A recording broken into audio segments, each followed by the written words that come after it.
The white roses were wilting. Seren Ashby noticed this small, terrible detail as the minutes stretched into an eternity. The carefully arranged bouquet in her trembling hands had been perfect an hour ago, dewy and fragrant, each petal a promise of the life about to begin. Now the edges were browning, curling inward, like something trying to protect itself from harm. She knew exactly how they felt. The Church of St. Crispin's was filled to bursting with the finest families in England. 300 guests seated in polished pews, their whispers rising like smoke toward the vaulted ceiling. 300 witnesses to what was supposed to be the wedding of the season. 300 people watching Seren stand alone at the altar, waiting for a groom who had not come.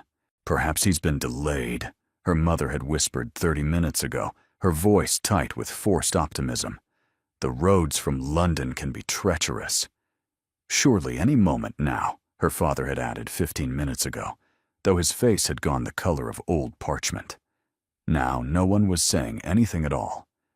Seren's wedding gown, a confection of ivory silk and Belgian lace that had cost more than her family could afford, felt like a shroud. The bodice, which had seemed romantically snug during the final fitting, now squeezed her ribs until breathing became a conscious effort.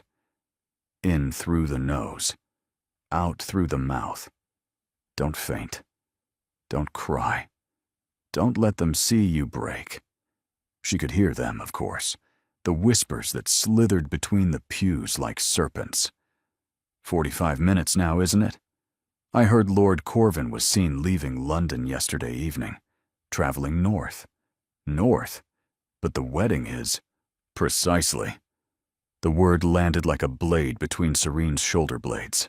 She kept her spine straight, her chin lifted, her gaze fixed on the stained glass window above the altar, where saints looked down with painted pity. She would not turn around. She would not give them the satisfaction of seeing her face, but she could feel every stare, every pitying glance, and every delighted smirk from those who had never quite believed that plain Seren Ashby deserved to marry a viscount. They had been right, apparently. The church doors groaned open, and Seren's heart lurched with desperate hope. She turned, the wilting roses scattering petals across the altar steps, expecting to see Corvin rushing in with apologies and explanations. Instead, she saw his brother. Theron Vance, the Duke of Thornbury, stood in the doorway like a pillar of carved obsidian. He was dressed in unrelieved black, as though he had come to a funeral rather than a wedding, his dark hair swept back from a face that would have been handsome, if not for the cold assessment in his gray eyes. There was something aristocratic in the sharp line of his jaw, the way he held himself with the unconscious authority of someone accustomed to being obeyed. Those eyes found Seren. She had met the Duke only 3 times during her courtship with Corvin, and each encounter had left her feeling like a specimen pinned beneath glass. He never smiled, rarely spoke beyond what courtesy demanded. Corvin had laughed about it once, calling his elder brother the family gargoyle, with the easy cruelty of a man who had never known true hardship. Now the gargoyle was walking down the aisle toward her, his boots echoing against the stone floor, and every person in the church fell silent. He stopped before her, close enough that she could smell cedar and something darker, like smoke from a fire long burned out. His face revealed nothing. "Miss Ashby." His voice was low, precise, each syllable measured like coins being counted. "I bear a message from my brother. Don't say it. Please don't say it. He will not be coming." The words dropped into the silence like stones into still water. Somewhere behind her, a woman gasped. A man coughed. The whispers erupted into a roar that filled Seren's ears until she could hear nothing but the rushing of her own blood. Her knees buckled. Strong hands caught her elbows, steadying her before she could fall. The Duke's grip was firm, impersonal, but he did not release her. "Breathe," he commanded, and somehow she obeyed. "Where is he?" The question scraped from her throat like broken glass. Where did he go? That is irrelevant now. Irrelevant. Serene's voice cracked. I am standing at an altar in front of 300 people wearing a wedding gown for a wedding that isn't happening, and you tell me it's irrelevant. Something shifted in those gray eyes. Not warmth exactly. Something harder to name. What I tell you, Miss Ashby, is that my brother is a coward and a fool, and he has placed you in an impossible situation.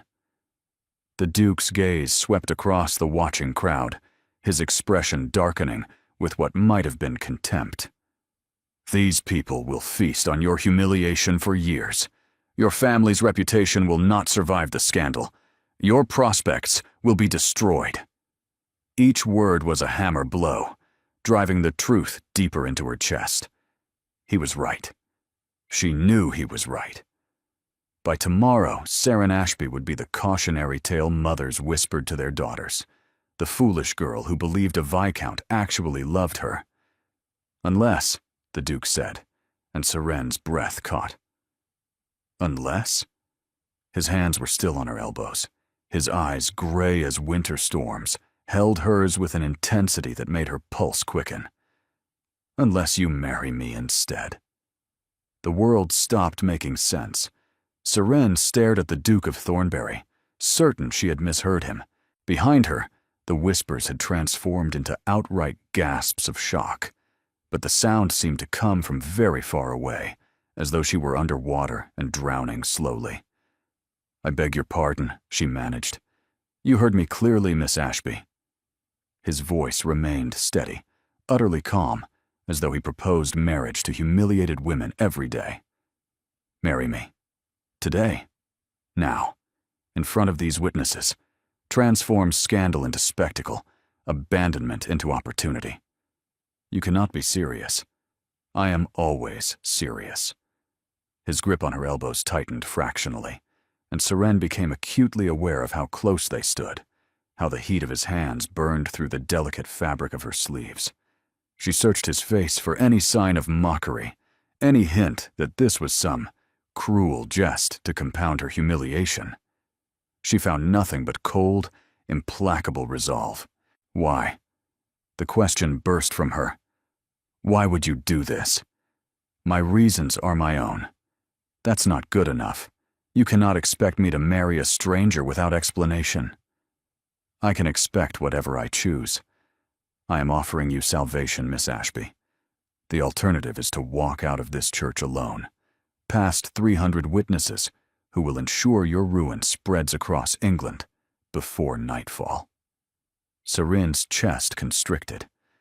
She thought of her mother, who had wept with joy when Corvin proposed, her father, who had borrowed heavily against their modest estate to fund this wedding, this dress, this desperate grasp at respectability. She thought of the letters that would arrive tomorrow, the invitations that would be rescinded, and the doors that would close forever. My family, she whispered. The debts will be addressed. The Duke said it as though resolving financial ruin was as simple as ordering tea. Your father's obligations will become mine. Your mother and sisters will be provided for. You will want for nothing. It was too much, too sudden, too impossible to process. Serene felt as though she had stepped into someone else's life, someone else's nightmare, someone else's incomprehensible rescue. I don't understand, she said. You barely know me. We've spoken perhaps a dozen words to each other in the entirety of our acquaintance. I know enough. What does that mean? For the first time, a different expression crossed his features. Not warmth, not softness, but something like reluctant acknowledgement. It means, Miss Ashby, that I have observed you for the past 6 months while you endured my brother's courtship. I have watched you navigate his carelessness with grace, tolerate his dismissiveness with dignity, and smile through his casual cruelties as though they did not wound you. The Duke's voice dropped lower, meant only for her. I know you deserve better than what he offered. I know you are stronger than anyone in this church realizes, and I know that if you walk away from this altar alone, you will spend the rest of your life wondering what might have been." Serene's throat tightened. No one had ever spoken to her like this, seen her like this, laid bare truths she had hidden even from herself. "So you're offering me what exactly? A business arrangement? A marriage of convenience?" "I'm offering you a choice." His gray eyes held hers, unwavering. "The only one available to you in this moment."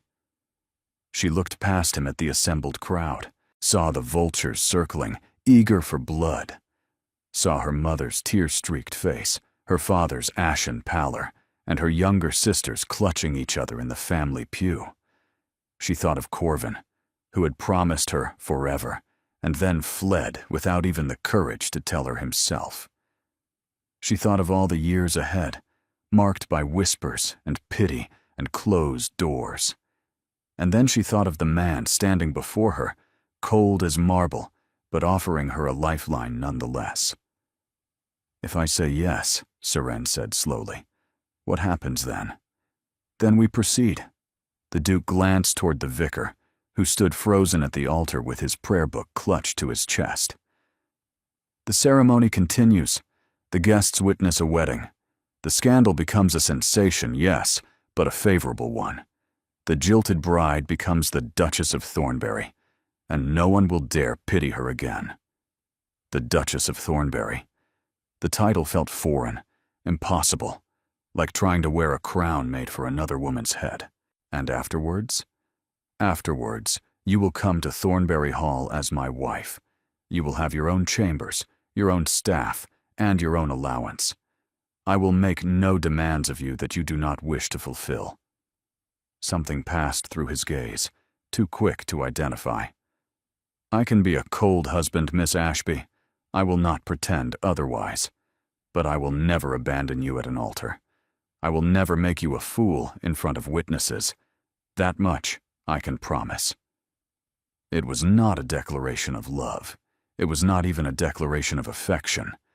But standing in the wreckage of her dreams, wearing a gown meant for another man's promises, Serene found that it was enough. "Yes," she heard herself say, "I'll marry you."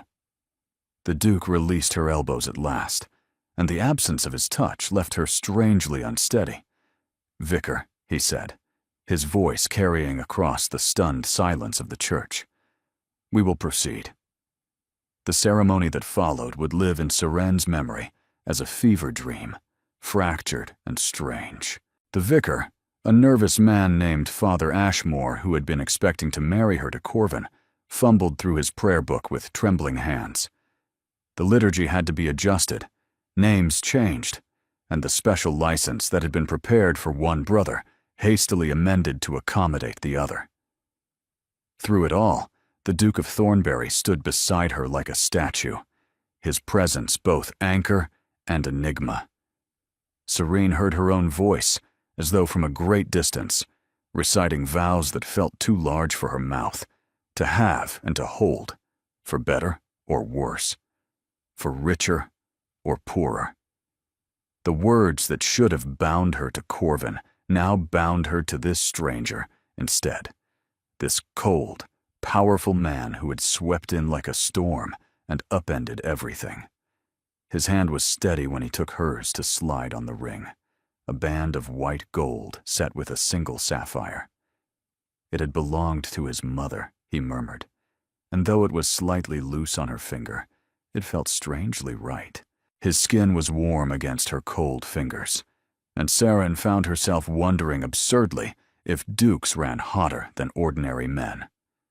"With this ring, I thee wed."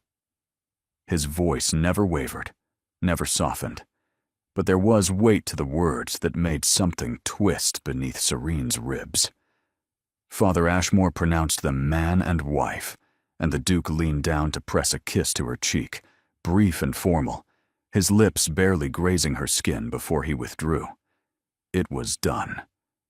Serene Ashby was now Serene Vance, Duchess of Thornbury, and she had no idea what that meant.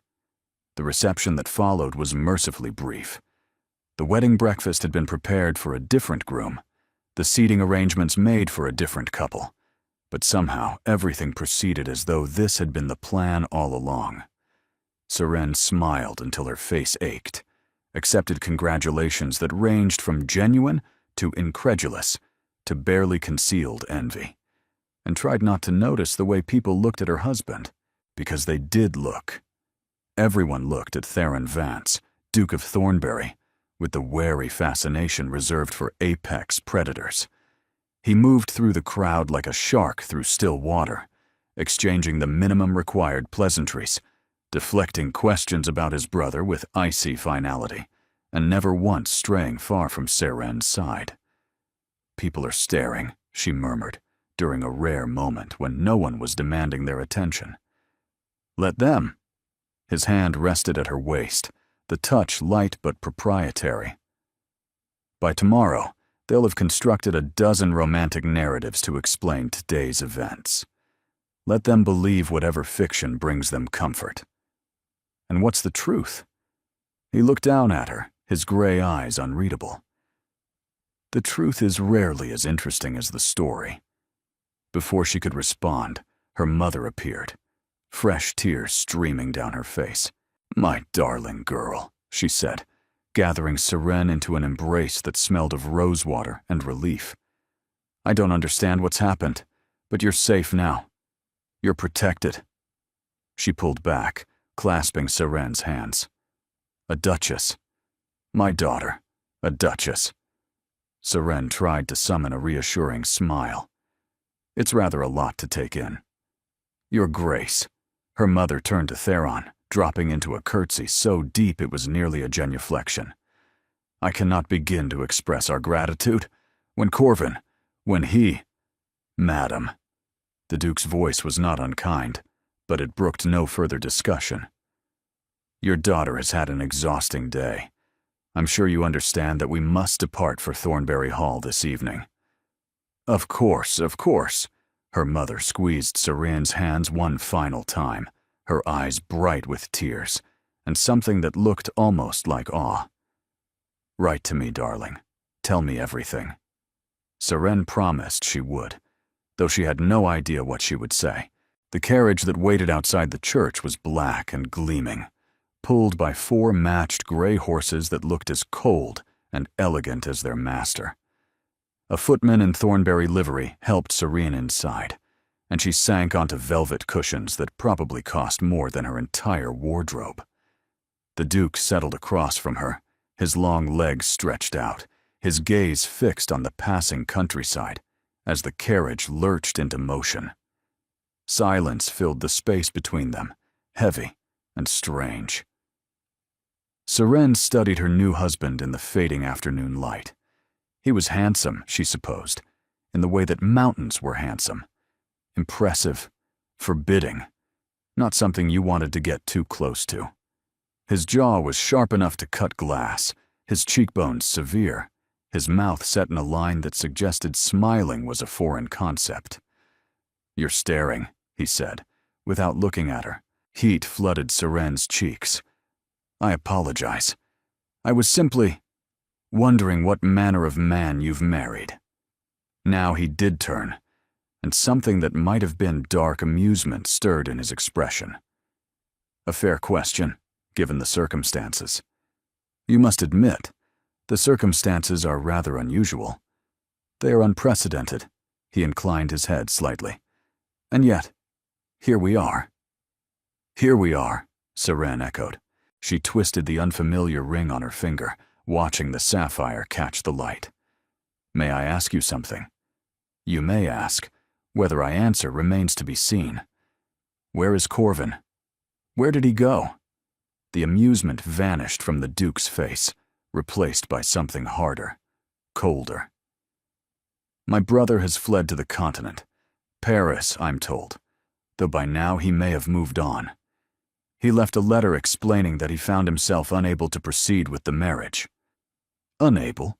Seren repeated. "What does that mean?" It means he is a coward who could not face the consequences of his own choices. Theron's voice was flat, devoid of emotion.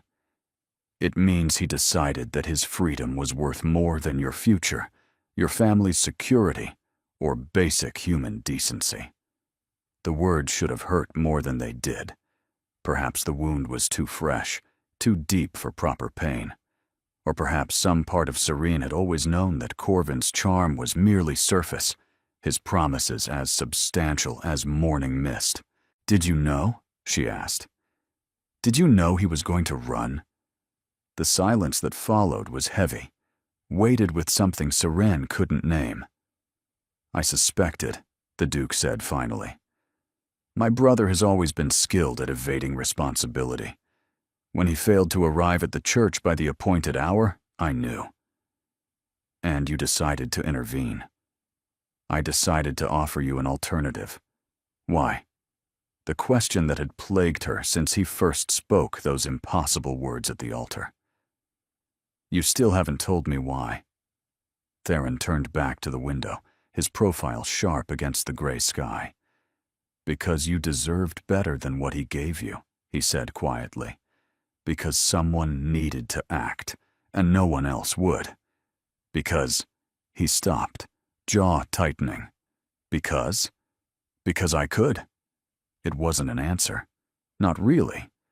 But something in his voice, some thread of emotion carefully suppressed, told Serene that there was more to this story than the Duke was willing to reveal. The carriage crested a hill, and Serene's breath caught. Thornbury Hall rose from the landscape like something out of a Gothic novel.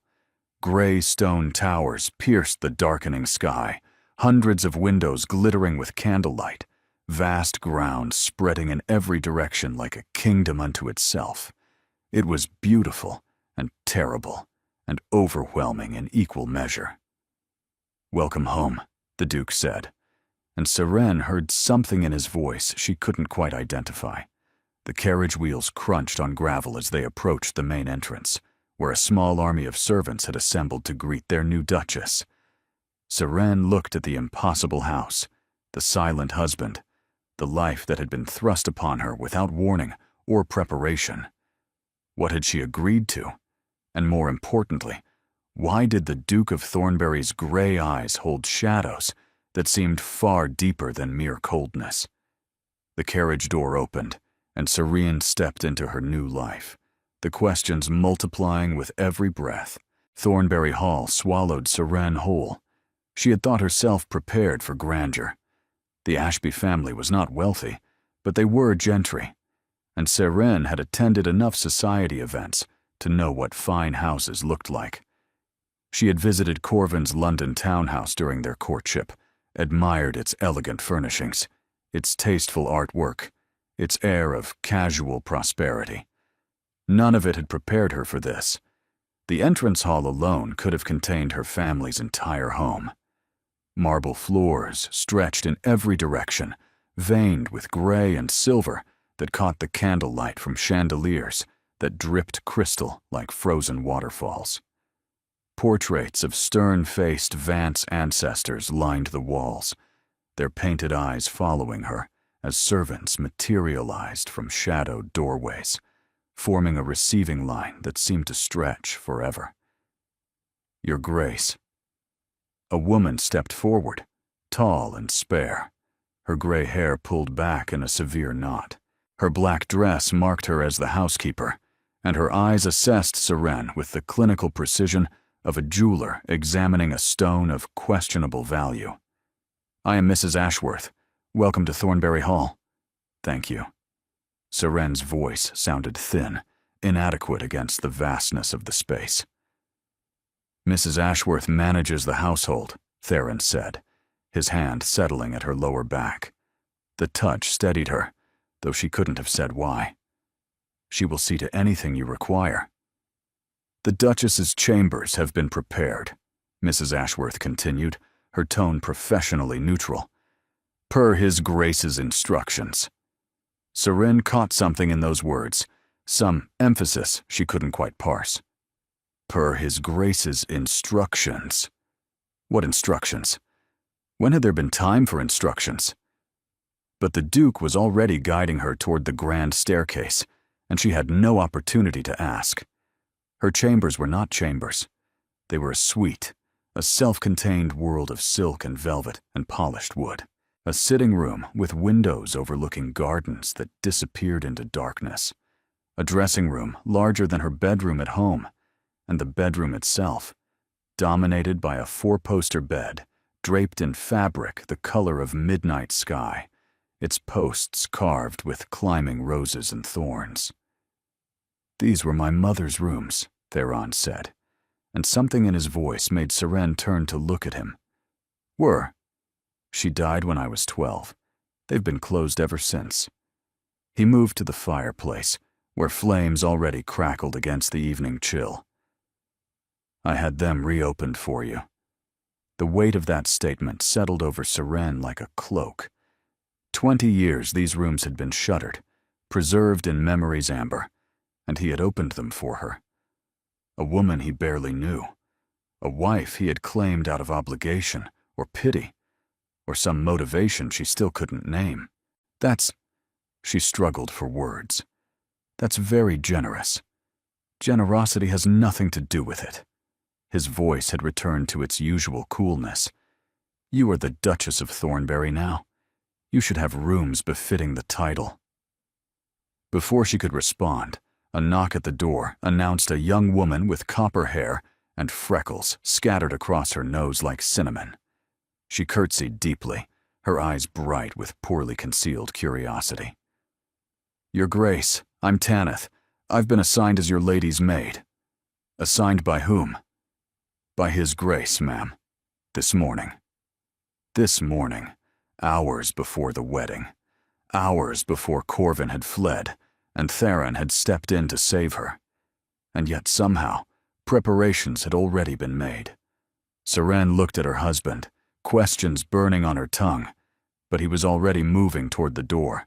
"I'll leave you to rest," he said. "Dinner will be served at 8. Tanith will show you to the dining room when you're ready." "Wait." But he was gone, the door closing behind him with a soft click that felt far too final. Seren sank onto the edge of the enormous bed, her wedding gown pooling around her like a silk ghost. The room was beautiful, undeniably beautiful, but it felt like standing inside a painting, lovely to look at, impossible to touch without leaving smudges. "Your Grace?" Tanith's voice was gentle. "Shall I help you change? There's a nightdress laid out, and I can draw a bath if you'd like." A bath. When had she last had a proper bath, hot water and scented oils, and time to simply exist? At home, water had to be heated over the kitchen fire, carried up 2 flights of stairs, rationed between 5 people. Yes, Seren heard herself say. A bath would be lovely. As Tanith bustled about, disappearing through a door Seren hadn't noticed, to what proved to be a private bathing chamber with actual plumbing, Seren wandered the sitting room. Her fingers trailed over furniture that probably cost more than her father's debts, over books that looked too beautiful to read, over a writing desk stocked with paper and ink and sealing wax in the Thornbury colors. And then she noticed the dress. It hung in the dressing room, clearly visible through the open door. Not her wedding gown, which lay wilted where she'd dropped it. This was something else entirely. A gown of deep emerald velvet, trimmed with silver embroidery that caught the light like trapped stars. Beside it, slippers to match. A shawl of cashmere so soft it felt like touching clouds. Tanith? Serene's voice came out strange. Where did this come from? The maid appeared in the doorway, a towel over her arm. His Grace had it commissioned, ma'am, last week, for tonight. Last week, before the wedding, before any of this had happened. I don't understand, Seren whispered, but even as she said it, a strange suspicion began to form in her mind. How much had the Duke of Thornbury known? How much had he planned? And what exactly had she married into? Morning arrived with the smell of chocolate and the rustle of curtains being drawn. Seren blinked awake, momentarily disoriented by the unfamiliar ceiling, the too soft bed, the daylight streaming through windows that faced the wrong direction. Then memory crashed over her like a cold wave, and she remembered everything. The altar, the abandonment, the Duke, her husband. "Good morning, Your Grace." Tanith appeared beside the bed, with a tray that held a delicate china cup, steam curling from its contents. "I've brought chocolate. Mrs. Ashworth says the Dowager Duchess will receive you at 11. Seren sat up slowly, her body aching in strange places from yesterday's tension. "The Dowager Duchess? His Grace's grandmother, ma'am. She doesn't live in the main house. She has her own wing on the east side. But she wishes to meet you." Something in Tanith's careful tone suggested this wasn't optional. Of course, Seren accepted the cup, the warmth seeping into her cold fingers. "What should I expect?" Tanith hesitated, clearly wrestling with servant's discretion versus feminine solidarity. Finally, she leaned closer, her voice dropping. "Lady Isolde is particular, Your Grace. She had certain expectations regarding His Grace's marriage. The circumstances yesterday were not what she anticipated." Seren nearly laughed at the understatement. "I imagine not. Just be yourself, ma'am. She respects honesty, even when she doesn't like what she hears." Armed with this dubious reassurance, Seren allowed herself to be dressed in a morning gown of soft rose that she didn't remember seeing in the dressing room last night. More mysterious provisions, more questions without answers. At precisely 11, a footman escorted her through corridors that seemed designed to intimidate, finally depositing her before a door of carved oak that bore the Vance family crest. The room beyond was a study in controlled elegance. Pale blue walls, silver fixtures, furniture that managed to be both delicate and somehow threatening. And at its center, seated in a chair that might as well have been a throne, was Lady Isolde Vance, the Dowager Duchess. She was ancient, perhaps 80, but age had only refined her rather than diminishing her. White hair swept up in an elaborate style, bones sharp beneath papery skin, eyes the same gray as her grandson's, but somehow colder. She wore black silk and pearls, and she examined Seren with the detached interest of a scientist studying an unusual specimen. "So," her voice was surprisingly strong, "you were the young woman who was abandoned at the altar and somehow emerged as Duchess of Thornbury. No greeting, no pleasantries." Serene's spine straightened. "I am." "Sit." Seren sat in the indicated chair, folding her hands in her lap to hide their trembling. "Tell me about yourself, not the polished version you would offer at a dinner party. The truth." It was the last thing Seren had expected. She drew a careful breath. "My father is a gentleman of modest means who made unfortunate investments. My mother is the daughter of a country vicar. We have no great connections, no impressive fortune, no particular claim to significance." She met Lady Isolde's eyes directly. "I was engaged to your younger grandson because he found me tolerable, and my family was too desperate to question his motives. I stood at that altar, believing I was about to secure my family's future. Instead, I was publicly humiliated. And then my other grandson appeared. Yes. Why did you accept him?" The question cut to the heart of everything Seren had been wondering herself. She considered lying, offering some pretty fiction about gratitude or admiration, but Tanith's advice echoed in her mind. "She respects honesty, because I had no other choice," Seren said, "because my family would have been ruined by the scandal, because," she paused, choosing her words carefully, "because he looked at me like I was worth saving." A flash of recognition crossed Lady Isolde's ancient eyes. "Did he know?" "I don't pretend to understand his motives, your ladyship. I don't know why he did what he did. But I know that without his intervention, I would have walked out of that church into a life of whispers and closed doors. Whatever his reasons, I am grateful." Lady Isolde was silent for a long moment, her gaze boring into Seren's with unnerving intensity. "My grandson," she said finally, "has been frozen since his mother died.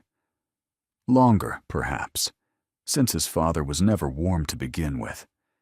He has spent 20 years building walls so high that no one can scale them. Not me. Not his brother. Not any of the suitable young ladies I've paraded before him for the past decade." Seren wasn't sure how to respond to this. "And then yesterday," Lady Isolde continued, "he did something utterly unprecedented. He intervened. He acted. He claimed a bride in the most dramatic fashion imaginable." The old woman leaned forward. "Do you know what I think, Duchess?" "No, your ladyship. I think my grandson saw something in you, something that cracked through that ice of his for the first time in 2 decades. I don't know what it was. Perhaps you don't either, yet. But I intend to find out." The words should have felt like a threat. Instead, they felt like something else entirely, like a puzzle piece Seren hadn't known she was missing. "I have no intention of hurting him," she said quietly, "if that's your concern." "Hurt him?" Lady Isolde laughed, a dry, rasping sound. "My dear girl, I'm not worried about you hurting Theron. I'm worried about what will happen when he finally allows himself to feel something and discovers he doesn't know how to handle it." She rose, signaling the interview's end. "You may be good for him," she said, moving toward the door. "Or you may be a disaster. Either way, it will be interesting to watch." She paused with her hand on the handle. "Welcome to the family, Duchess. Try not to burn it down." The days that followed were strange, suspended things. Seren learned the rhythms of Thornbury Hall, the way morning light filled the east-facing breakfast room, the echoing footsteps in endless corridors, and the particular silence of a house too large for the people who lived in it. She explored when she could, losing herself in galleries and libraries and conservatories filled with exotic plants that seemed impossibly alive against the gray English sky. And she waited for her husband. Theron was a ghost in his own home. She glimpsed him at meals, where they sat at opposite ends of a dining table long enough to seat 30, exchanging polite observations about weather and estate business, while servants moved silently around them. She sometimes heard his footsteps late at night, passing her door on the way to his own chambers in the opposite wing. He never lingered, never initiated conversation beyond what courtesy required, never touched her again after those steadying hands at the altar. But things appeared. Small things at first, easily overlooked if she hadn't been paying attention. A book of poetry on her sitting room table, its spine cracked in just the way she liked, with a ribbon marking a particular verse about resilience. A vase of winter roses on her breakfast tray, fresh each morning, though the gardens were barren with frost. A cashmere wrap left over her favorite chair in the library, the precise shade of blue she had admired in a fashion plate but never mentioned aloud. "Where do these come from?" she asked Tanith one morning, gesturing to the new writing habit that had appeared in her dressing room overnight. Deep burgundy wool, cut to her exact measurements, with jet buttons that gleamed like captured shadows. "I couldn't say, Your Grace." But Tanith's eyes sparkled with knowing. Seren began to watch more carefully. She noticed that the library always seemed to have a fire burning when she arrived, though she kept no regular schedule. That her favorite biscuits, lemon with lavender icing, appeared on her afternoon tea tray without her ever mentioning her preference. That every room she frequented was somehow warmer, brighter, and more comfortable than it had any right to be.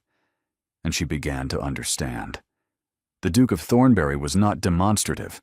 He did not speak of feelings, or offer compliments, or engage in the small intimacies that most marriages contained. But he watched. He noticed. And in his silent, systematic way, he provided. It was, she realized one evening, as she discovered a first-edition novel she had mentioned wanting to read months ago, before she'd even met Corvin, a form of courtship. Strange and indirect and utterly unlike anything she had experienced, but courtship nonetheless. The realization made something warm unfurl in her chest, something dangerous. 3 weeks after the wedding, Seren found Theron in the library. He sat in a leather chair by the fire, a ledger open on his lap, his dark head bent over columns of figures. He hadn't heard her approach, and for a moment she simply stood in the doorway, watching him. In unguarded moments like this, the ice melted slightly from his features. She could see the exhaustion in the shadows beneath his eyes, the tension in his shoulders, the way his fingers gripped the pen too tightly. He carried something heavy, she thought, something that bent him even as he refused to break. "Are you going to stand there all evening?" Seren startled. He hadn't looked up, but somehow he had known. "I was trying not to disturb you. Too late." But he set aside the ledger, gesturing to the chair across from him. "Join me." She settled into the offered seat, tucking her feet beneath her, the way she had at home before she'd learned that duchesses didn't sit like schoolgirls. If Theron noticed the informality, he didn't comment. "I wanted to thank you," she said, "for the book, the Radcliffe novel." A subtle change crossed his features. "You found it. It's a first edition. It must have cost a fortune. Money is not a concern. That's not the point." Seren leaned forward. "The point is that I mentioned wanting to read it once, months ago, in passing, to Corvin. And somehow, you knew." The silence stretched between them. The fire crackled. "My brother talked about you," Theron said finally. "During his courtship. Not often and not kindly, but occasionally details emerged. Your preferences, your habits, your history." His jaw tightened. I paid attention. "Why?" He looked at her then, and for the first time, she saw something behind the ice. Something vast and complicated and carefully contained. "Because he didn't deserve you," Theron said quietly. "Because I watched him court you with carelessness and neglect, and I thought—" He stopped, seeming to catch himself. "You thought what?" "It doesn't matter." "It does to me." Another silence, longer this time. When he spoke again, his voice was rough. "I thought that if I ever had the chance, I would do better." The words hung in the air between them, heavier than they should have been. Seren's heart was beating too fast, her breath coming too shallow. "And now you have the chance," she said softly. "Now I have the chance." He held her gaze, and for one impossible moment, the walls came down entirely. She saw loneliness so profound, it ached to witness. Grief that had calcified into something sharp and cold. And beneath it all, barely visible, the faintest flicker of hope. Then he looked away, and the walls rebuilt themselves.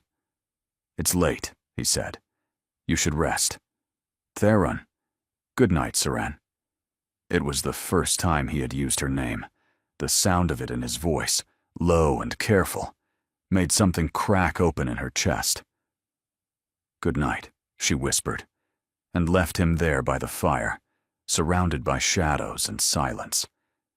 But as she climbed the stairs to her chambers, she realized something had changed.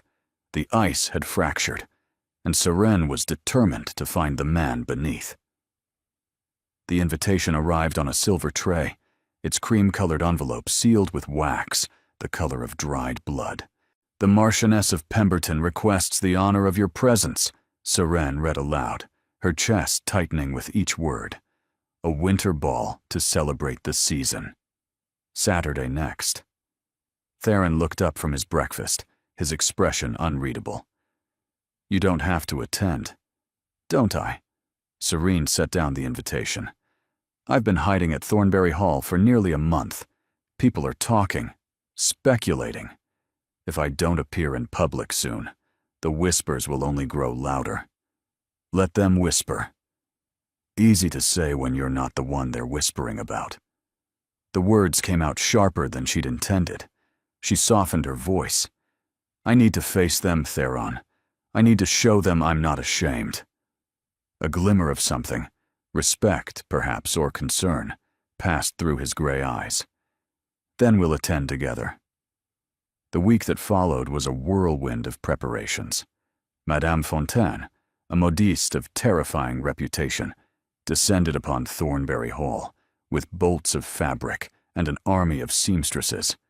By Saturday, Seren had been measured, pinned, adjusted, and ultimately transformed. The gown was a masterpiece. Midnight blue silk that shifted to silver in candlelight, with a bodice embroidered in tiny crystals that caught fire with every movement. It was the most beautiful thing she had ever worn, and as she examined herself in the mirror, she barely recognized the woman staring back. "You look like a duchess," Tanith said softly.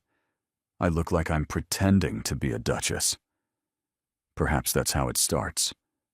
Tanith fastened a necklace around Serene's throat, sapphires and diamonds, in an antique setting that felt heavy with history. His Grace sent this up. It belonged to his mother. Serene's hand rose to touch the cold stones, his mother's jewels, his mother's rooms. All these pieces of a woman she had never met, given to her as though she deserved them.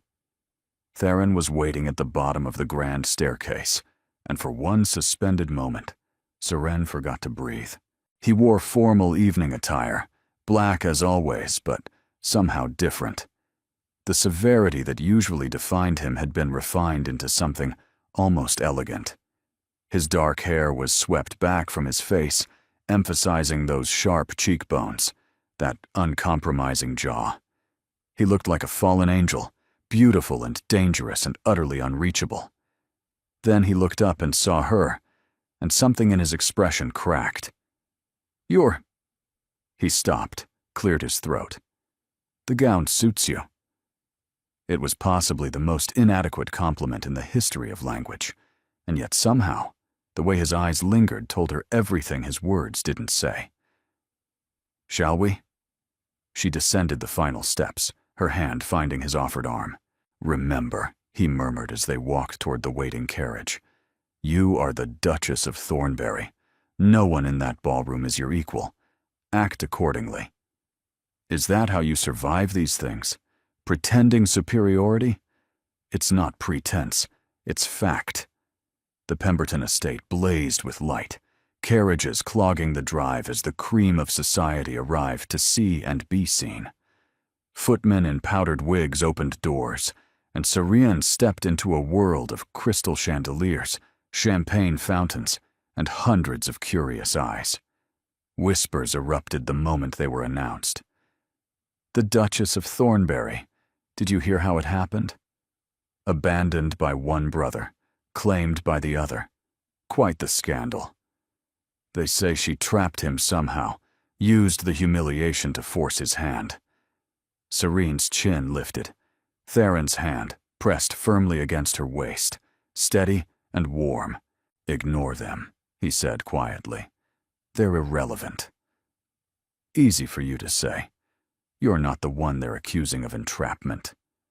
Anyone who knows me knows I cannot be trapped into anything. It was almost a joke. Seren glanced up at him, startled, and caught the faintest hint of amusement in his gray eyes. They made their way through the crowd, accepting congratulations that ranged from genuine to poisonous. The Marchioness herself greeted them with effusive warmth that felt calculated, her eyes darting between them as though searching for cracks in the facade. "Your Grace, how delightful that you could attend. And the new Duchess. My dear, you look positively radiant. One would never guess you'd been through such an ordeal." "What ordeal?" Seren smiled sweetly. "I married a duke. I can think of worse fates." The Marchioness's smile faltered, and beside her, Theron made a sound that might have been a suppressed laugh. They danced the first waltz together, Theron leading her through the steps with the same controlled precision he brought to everything. But halfway through the dance, his hold tightened, his gaze fixed on something over her shoulder. "What is it?" Seren asked. "We have a problem." She turned her head, following his gaze, and her blood turned to ice. Corvin Vance stood at the edge of the ballroom. He looked thinner than she remembered, his golden hair disheveled, his evening clothes slightly rumpled as though he'd dressed in haste. His eyes, those warm brown eyes that had once smiled at her with what she'd believed was love, were fixed on her with an expression she couldn't name. The music continued, but Seren's feet had forgotten how to move. "Keep dancing," Theron commanded, his voice low and urgent. "Don't let him see that you're affected. He's here. He came back." "Yes. Did you know?" "No." The word was clipped, furious. "I would have prevented it if I had." The waltz ended, and before Seren could escape to the safety of the crowd, Corvin was there, materializing in front of them like a ghost she couldn't outrun. Seren. Her name in his mouth felt wrong now, contaminated. "I need to speak with you." "You have nothing to say that she wishes to hear." Theron stepped forward, placing himself between them like a shield. "Leave. Now. This doesn't concern you, brother. She is my wife. Everything concerning her is my concern." Corvin's face twisted. "Your wife?" "Yes, I heard about your gallant rescue. Very noble, Theron. Very convenient. Tell me, did you plan this? Did you orchestrate my absence so you could swoop in and claim her yourself? You're delusional. Am I?" Corvin's voice rose, drawing attention from nearby guests. "You always wanted what I had. The attention, the charm, the ability to actually live instead of hiding behind your ledgers and your duties. And now you have her." "I am not a possession to be had," Seren said, her voice cutting through their confrontation. Both brothers turned to look at her. "You left me at the altar, Corvin. You fled without a word, without explanation, without the basic decency of facing me yourself. Whatever claim you believed you had on me died in that church." "Seren, please." "Your Grace," she corrected coldly. "We are not intimates anymore, Lord Corvin. We are nothing." She took Theron's arm, her fingers digging into his sleeve. "Take me home," she said quietly. "Please. I can't stay here." He covered her hand with his own, and without another word to his brother, led her toward the exit. But as they departed, Seren heard Corvin's voice, low and venomous, carrying across the ballroom. "This isn't over, brother. Not even close." The carriage ride back to Thornbury Hall was silent, but the silence was different this time. Charged, electric with unspoken words. Serene stared out the window at the dark countryside, her mind racing. Corvin was back. Corvin wanted something. Her. Revenge. Absolution. She couldn't tell which. And Theron. She looked at her husband, sitting rigid across from her, his jaw clenched so tightly she could see the muscle jumping beneath his skin. "What did he mean?" she asked quietly. "When he said you always wanted what he had?" "Corvin says many things. Most of them are lies. That's not an answer." Theron's eyes met hers, and for a moment, she saw something raw beneath the ice, something wounded. "My brother and I have never understood each other," he said finally. "He was born charming, easy. People loved him without him having to try. I was born." He gestured vaguely at himself. "This. Cold. Difficult. Our father favored him. Our grandmother despaired of me. I learned early that I would never be what they wanted, so I stopped trying." "That sounds lonely." It was efficient, but the word rang hollow. They arrived at Thornbury Hall, and Theron helped her down from the carriage, with the same formal courtesy he'd shown since their wedding. But when she turned toward the house, his hand caught her elbow. "I should warn you," he said quietly. "Corvin will not give up easily.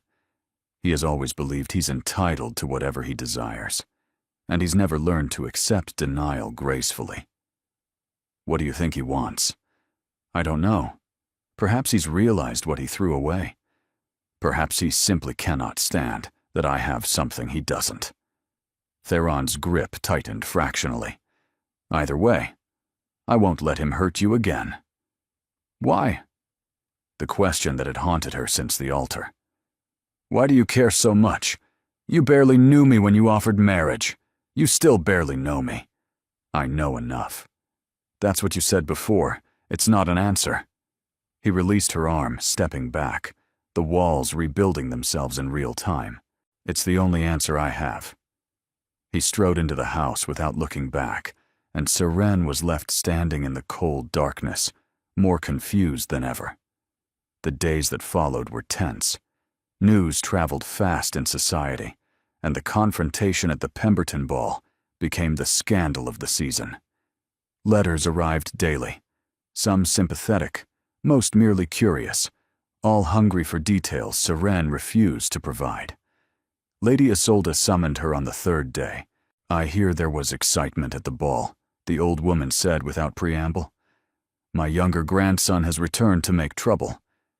"It would seem so." "And what do you intend to do about it?" Seren blinked. "I wasn't aware there was anything I could do. Corvin will do as Corvin wishes." "Will he?" Lady Isolde's ancient eyes narrowed. "Let me tell you something about my grandsons, Duchess. Corvin is weak. He has always been weak. Charming, yes, but without substance. He craves attention, approval, the easy adoration of others. When that's denied him, he crumbles. And Theron? Theron is strong. Too strong, perhaps.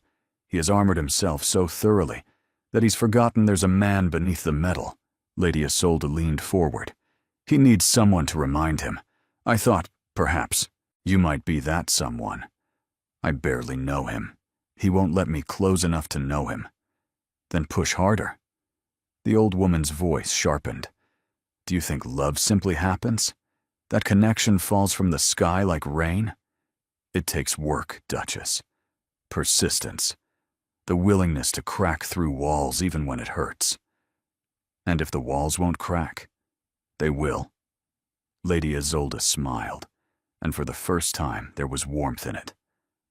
"I've watched him with you. He's different. Lighter. The ice is melting, whether he wants it to or not. Don't let Corvin's return freeze it solid again." That evening, Seren sought Theron in the library. She found him at his usual chair, ledger open, and firelight casting shadows across his face.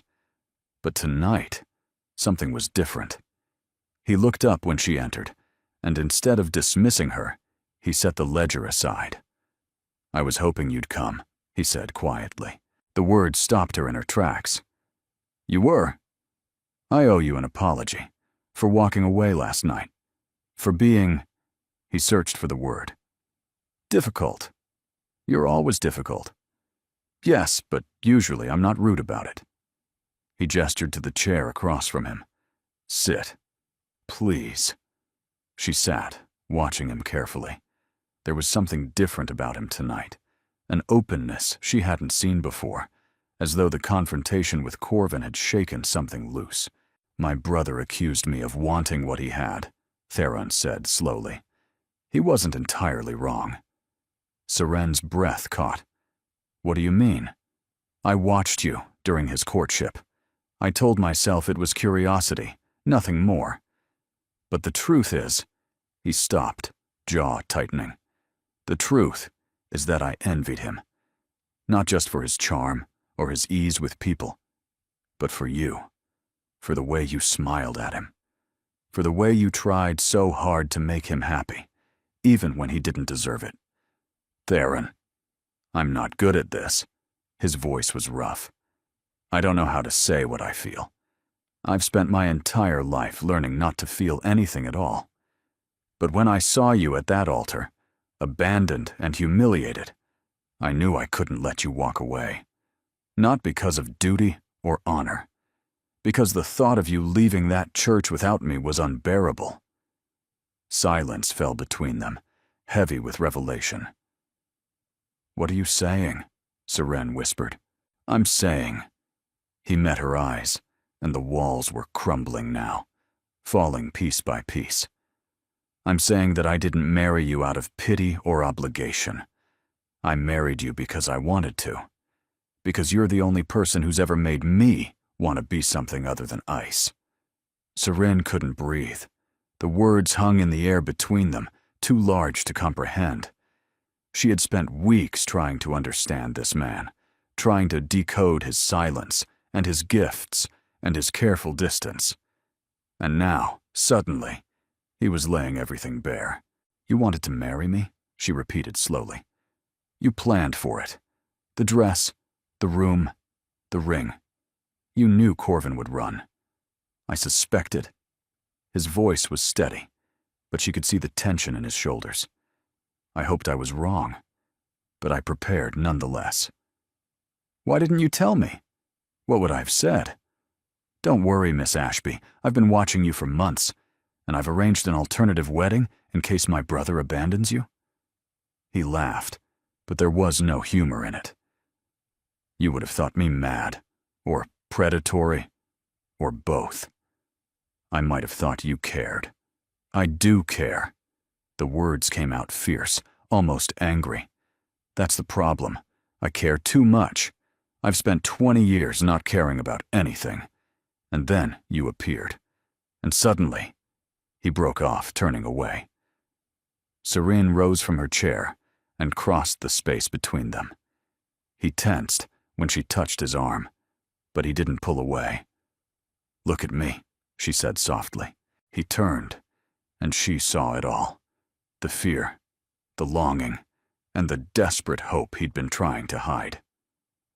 "I'm not going anywhere," she said. "Not because I have to stay, but because I want to. Because somewhere in the past few weeks, between the gifts and the silence, and the way you always seem to know exactly what I need," her voice caught, "I started to fall in love with you." His eyes widened. "Seren, I know it's complicated. I know Corvin is out there, waiting to cause trouble. I know your grandmother is watching us like a hawk, and society thinks I trapped you, and nothing about this is how it's supposed to be." She reached up, touching his face, feeling him shudder beneath her fingers. "But I don't care. I want this. I want you. You don't know what you're asking for." His voice was hoarse. "I'm not. I don't know how to be what you deserve." "Then learn. We'll learn together." He kissed her. It wasn't gentle or careful. It was desperate, hungry, all the emotion he'd been suppressing pouring out in a single moment.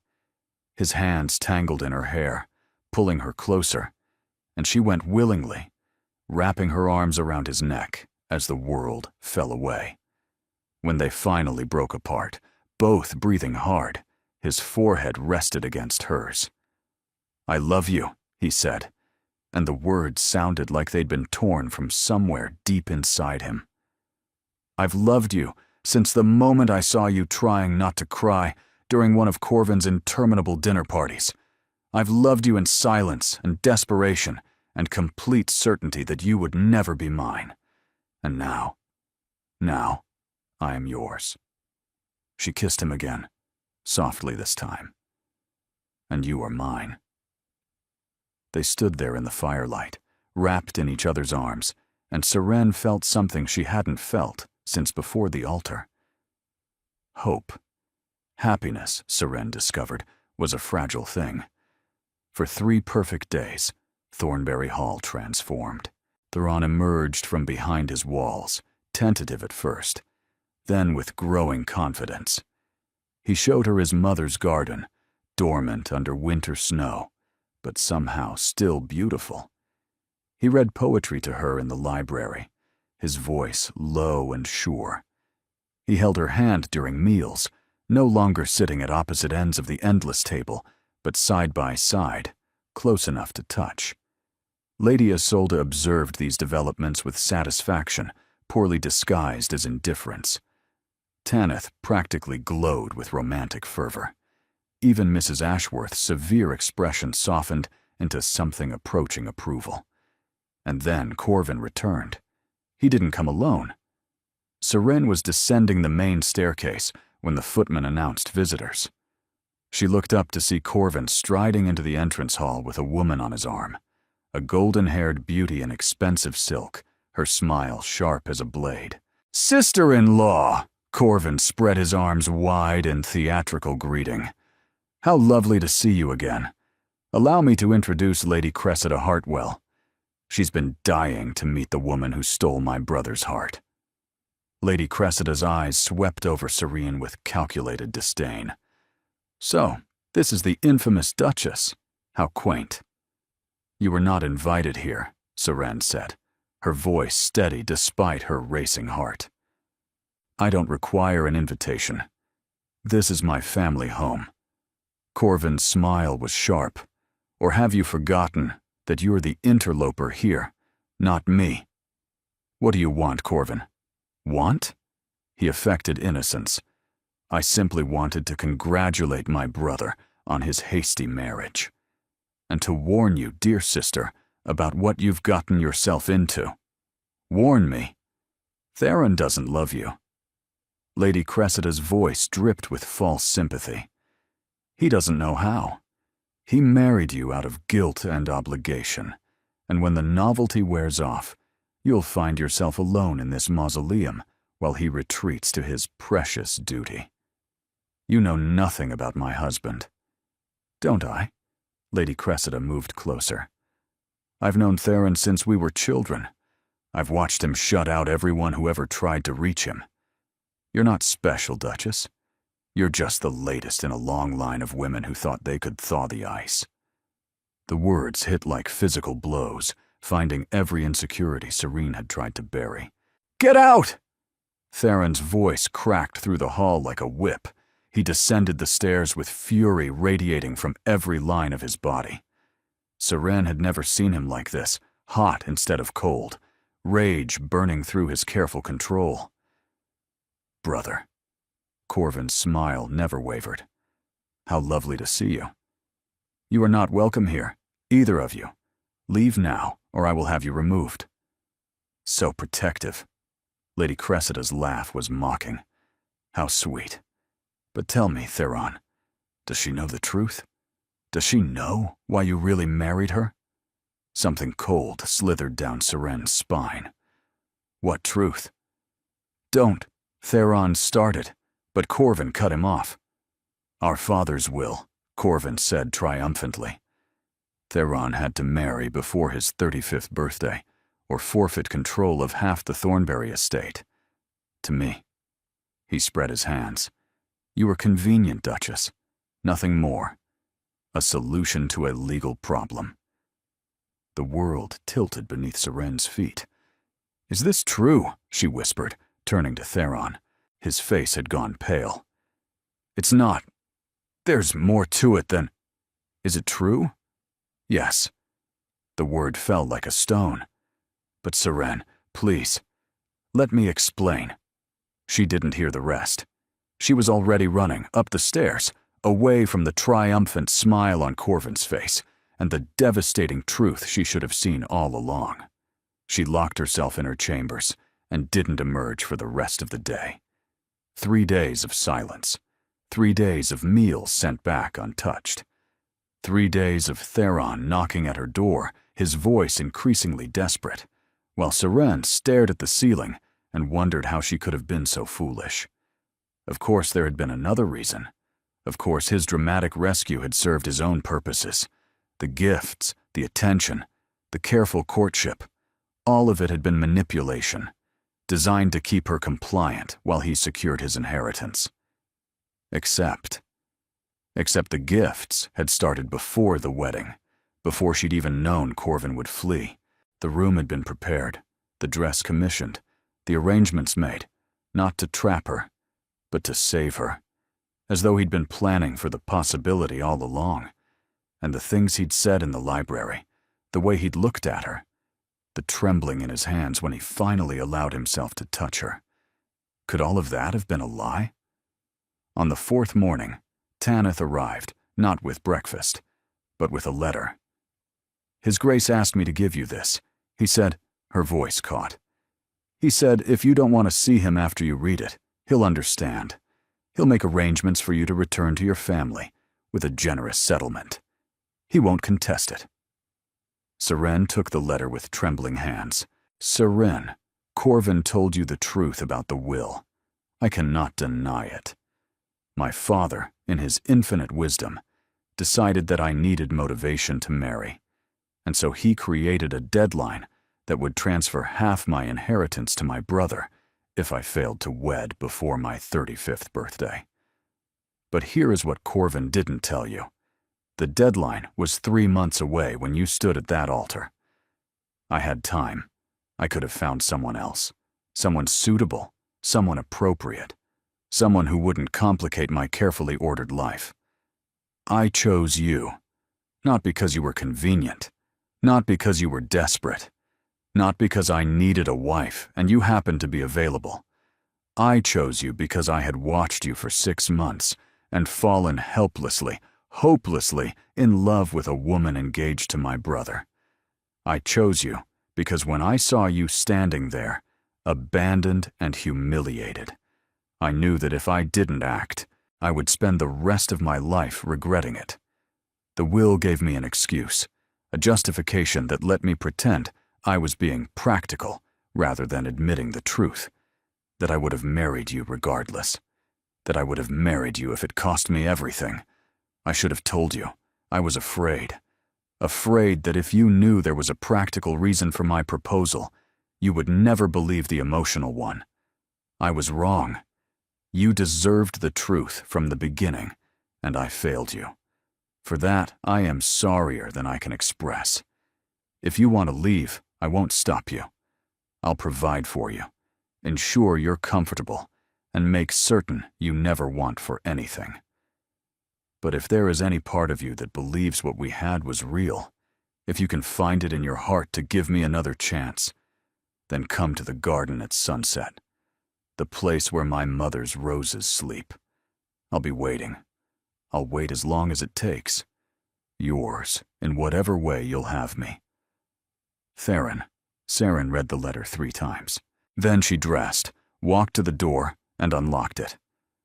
The garden in winter was a study in waiting. Bare branches traced dark lines against the fading sky. Snow dusted the ground like scattered diamonds. And there, standing among the sleeping roses, was Theron. He turned when he heard her footsteps, and the hope and fear in his eyes nearly broke her heart. "You came," he breathed. "You thought I wouldn't?" "I thought," his voice cracked, "I thought I'd finally destroyed the only good thing that ever happened to me." Seren crossed the distance between them and took his hands in hers. They were ice cold, as though he'd been standing there for hours. "I'm still angry," she said quietly. "You should have told me, from the beginning." "I know. But I understand why you didn't, and She took a shaky breath. "I believe you, about all of it. You do. The dress you commissioned before the wedding, the room you prepared, the way you knew my favorite biscuits before I'd ever set foot in this house." She squeezed his hands. "You weren't planning a convenient marriage, Theron. You were planning to save me. Whatever excuse you needed to justify it." He pulled her into his arms, holding her so tightly she could barely breathe. "I love you," he said against her hair. "I love you more than duty, more than inheritance, more than anything I've ever known. Please don't leave. Please stay." "I'll stay." She pulled back enough to meet his eyes. "But no more secrets. No more walls. If we're doing this, we're doing it together. Whatever you want. Anything." She kissed him then, soft and sweet and full of promise, and somewhere in the frozen garden, surrounded by his mother's sleeping roses, Seren finally felt like she was home. Spring arrived at Thornberry Hall like a benediction. The gardens exploded into color, his mother's roses blooming in shades of pink and cream and deepest red. The air softened, the days lengthened, and Seren found herself falling in love with her new home all over again. Corvin and Lady Cressida had been banished from Thornberry lands. Lady Isolde, upon hearing what had transpired, had delivered a tongue-lashing so severe that even the servants spoke of it in whispers. The will's conditions had been met, the inheritance secured, and Theron had immediately set about transferring a portion of the estate into Seren's name, a gesture she'd tried to refuse and he'd insisted upon. "It's yours," he'd said firmly. "You earned it. You stayed when you had every reason to leave." The invitation to the spring ball at the Marchioness of Pemberton's estate arrived in early April. Seren held it up with a raised eyebrow. "Do we have to?" "We should." Theron pulled her close, pressing a kiss to her forehead. "Let them see us. Let them see that their whispers didn't break us." She wore the sapphires that night, his mother's sapphires, and a gown of silver silk that made her feel like starlight given form. Theron watched her descend the staircase with an expression that still made her pulse race, even after months of marriage. "Beautiful," he said simply, and offered his arm. The Pemberton estate was exactly as she remembered, glittering, overwhelming, and full of people who watched and whispered and judged. But this time, when they were announced, the whispers were different. "Have you seen how he looks at her? Like she hung the moon. I heard he transferred half the estate into her name. Unprecedented. The Dowager Duchess apparently adores her, called her exactly what the boy needed." They danced the first waltz, and the second, and the third, until Seren was breathless and laughing and happier than she'd ever been. And when Corvin appeared at the edge of the ballroom, because of course he did, unable to stay away from drama, Theron simply raised an eyebrow and led Seren in the opposite direction, dismissing his brother without a word. "You're getting better at ignoring him," Seren observed. "I have better things to focus on." He pulled her closer. Much better things. 1 year later. The Church of St. Crispin's looked different in sunlight. Seren stood at the altar once more, but everything had changed. The pews were full of people who loved her, her mother, tearful and proud, her father, healthy again with debts long settled, Lady Isolde, pretending indifference while dabbing at her eyes with a lace handkerchief, and beside her, Theron. "Are you sure about this?" he asked quietly. "Absolutely." It had been her idea, a vow renewal, exactly 1 year after the day that had shattered and remade her life. A chance to stand at this altar by choice, to speak promises she had once recited in shock and desperation. "I, Seren, take you, Theron, to be my husband," she said when the moment came.